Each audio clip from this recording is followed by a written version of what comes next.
దేవుని నామమున స్తోత్రములు. మీ అందరికీ కూడా ప్రభు పేరిట వందనములు తెలియజేస్తూ ఉన్నాను. మరి ప్రతిదినం అలాగానే దేవుడు ఇవాళ కూడా ఒక మంచి వాగ్దానంలో దేవుడు మాట్లాడబోతూ ఉన్నాడు. కాబట్టి ప్రియా దేవుని బిడ్డలారా, మీరందరూ కూడా ఈ వాక్యాలు వినండి, దాని ప్రకారం మీరు నడుచుకోండి.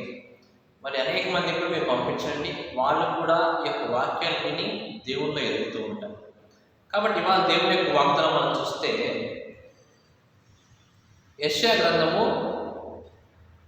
49వ అధ్యాయం మనం తీస్తే యెషయా గ్రంథము 49వ అధ్యాయము 49వ అధ్యాయము 25వ వచనం మనం చూస్తే 25వ వచనం చివరిలో చూడండి, నీతో యుద్ధము చేయి వారితో నేను యుద్ధము చేసేదను, నీ పిల్లలను నేను రక్షించేదని అంటూ ఉన్నాడు. దేవుని యొక్క వాగ్దానం సెలవిస్తున్నది, నీవు యుద్ధం చేయవారితో నేను యుద్ధం చేస్తాను అంటాడు. ఎవరంటున్నారు ఈ మాటలు?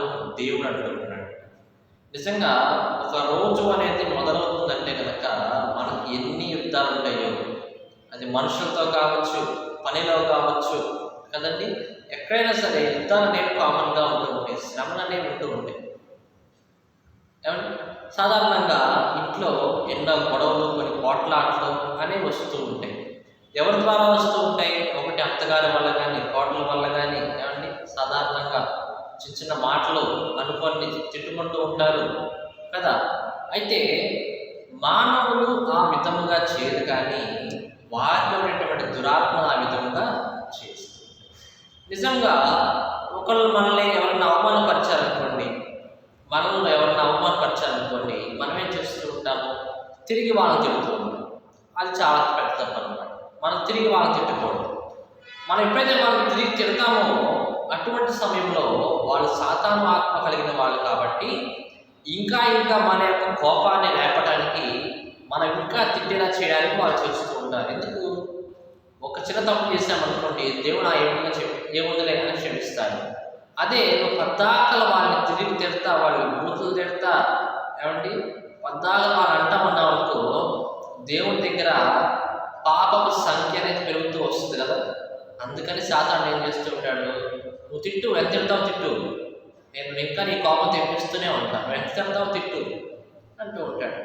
కానీ ప్రియమైన బిడ్డలారా, మనము ఈ లోకంలో ఎవరమండి? ఒకళ్ళకి తీర్పు తీర్చడానికి, ఒకళ్ళు చెప్పింది కరెక్ట్ కాదు నువ్వు అని ఏలిచి చూపించడానికి మనం ఎవరని చెప్పండి? వాళ్ళంటి మానవులమే కదా మనం కూడా. కానీ మనందరికంటే కూడా ఒక ఆయన ఉన్నాడు, చాలా డిఫరెంట్గా ఉంటాడు. ఆయనే దేవుడు. ఆయన ఏం చేస్తూ ఉంటాడు?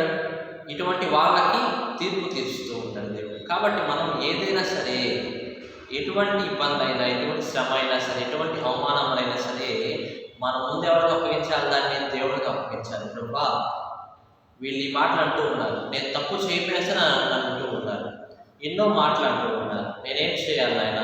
కాబట్టి నీకే అప్పగిస్తున్నాను. నేనేం తిరిగి ఒక మాట అనలేను. బాప్తిస్మం తీసుకున్న వ్యక్తిని నేను తిరిగి ఒక మాట అనలేను వాళ్ళని. అయితే ప్రభు నువ్వే చూసుకో నాయన అని మనం ఎప్పుడైతే కనుక ప్రార్థన చేస్తూ ఉంటామో, అప్పుడు దేవుడు మనకి ఏం చేస్తుంటాడు? మన పక్షంలో దేవుడు యుద్ధం చేస్తాడు. అటువంటి వారి దేవుడు వదిలిపెట్టండి. ఒకటి దేవుడిలో మార్చుకుంటాడు అటువంటి వాళ్ళని, లేదంటే వాళ్ళని శిక్షిస్తాడు. ఈ రెండు కారణాలు జరుగుతుంది. ఎవరైతే మనం అవమానించారో వారి ద్వారానే దేవుడు మనకు ఆశీర్వాదం కలిగేలా చేస్తూ ఉంటాడు. అంత గొప్ప దేవుడు. నీ శత్రువుతో నీకు భోజనం సిద్ధపరుస్తాడు దేవుడు. ఊరకే కాదు, నీ శత్రువు యొక్క మనసును మార్చి, ఎవరైతే అవమానిస్తున్నారో, ఎవరైతే తిడుతూ ఉన్నారో వాళ్ళందరి యొక్క మనసును మార్చి మరలా వారి నోటి నుంచే నిన్ను పొగడేలా చేస్తుంటాడు దేవుడు. వారిని పొగడతారు, ఇది చాలా మంచి వ్యక్తి దేవుడిలో ఉన్నాడని చెప్పి వారి యొక్క నోటితో అంటూ ఉంటారు. ఏ నోరైతే నేను అవమానపరిచిందో అదే నోటితో దేవుడు ఆశీర్వాద వచనాలు దేవుడు పలికేలా చేస్తూ ఉంటాడు. అంత గొప్ప దేవుడు. నిజంగా మరి మన పిల్లల్ని దేవుడు రక్షిస్తా అంటూ ఉన్నాడు. మనం ఎప్పుడైతే కనుక సహనంతో, ఓర్పుతో దేవుడిని చూసుకోవడానికి అప్పగిస్తామో ఆ ఆశీర్వాదము మన కుటుంబానికి మొత్తానికి కూడా వచ్చిందంట. ఆ ఆశీర్వాదం ఏదైతే ఉన్నదో అది మన కుటుంబానికి మొత్తానికి కూడా వచ్చి మన పిల్లలు కూడా దేవుడు రక్షిస్తాడు అని వాగ్దానం చేస్తున్నాడండి. కాబట్టి ఉదయంలో లేచి మీరు ప్రార్థన చేసిన తర్వాత మీకు అనేక సవాళ్ళు ఎదురవుతూ ఉంటాయి. రోజున అనేకులు మిమ్మల్ని కలుస్తూ ఉంటారు. మిమ్మల్ని పొగిడే వాళ్ళు ఉంటారు, మిమ్మల్ని తిట్టే వాళ్ళు ఉంటారు. కాబట్టి ఎవరేం చెప్పినా సరే వాళ్ళు పొగిడా అని చెప్పేసి నువ్వు గర్వంతో వెళ్ళవేయడం కాదు, వీళ్ళు తిట్టారని చెప్పేసి నువ్వు నానా మాటలు వాళ్ళు తిరగడం కాదు.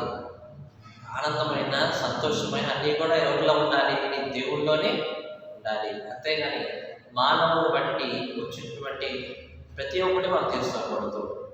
మానవులు వచ్చేటువంటి పొగడ్తలు కానీ, మానవుల ద్వారా వచ్చేటువంటి అవమానములు కానీ మనం ఎప్పుడు కూడా తీసుకోకూడదండి. వాటిలోనే పాపం అంటూ ఉన్నది.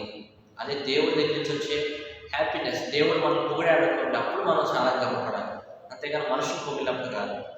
కాబట్టి ప్రియ దేవుడు నాకు దేవుడు ఏమంటున్నాడంటే, మీరు వారిని ఏం చేయొద్దు, నేను వారి పక్షమే యుద్ధం చేస్తాను, నేను వారిని తొలగిస్తాను.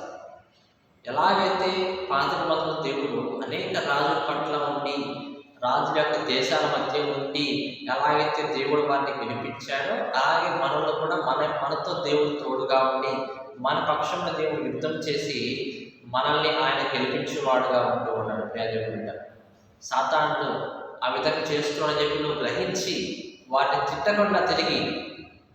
తిట్టకుండా సాతాను కోపం రేపుతూ ఉంటాడు, మనుషుల్లో దూరి కోపం రేపుతూ ఉంటాడు, నేను ఎక్కడ కొట్టాలో అక్కడే కొడుతూ ఉంటాడు. కానీ మనం ఏం చేయాలి? దేవుని బట్టి, దేవుని యొక్క మాటలు బట్టి మనం ఏం చేయాలి? సహనంతో, ఓర్పుతో ప్రభావాలు చూసుకోనైనా అని చెప్పి ఒప్పుకొని వదిలేయాలి. కాబట్టి అట్లా చేసినప్పుడే మనకు, మన పిల్లలకి, అందరికీ కూడా దేవుడు దీవెన ఆశీర్వాదం ఇస్తా అని చెప్పి దేవుడి వాగ్దానాలు స్మరిస్తున్నాడు. దేవుడి వాగ్దానాలను దీవించి ఆశీర్వదించునుగాక. ఆమేన్.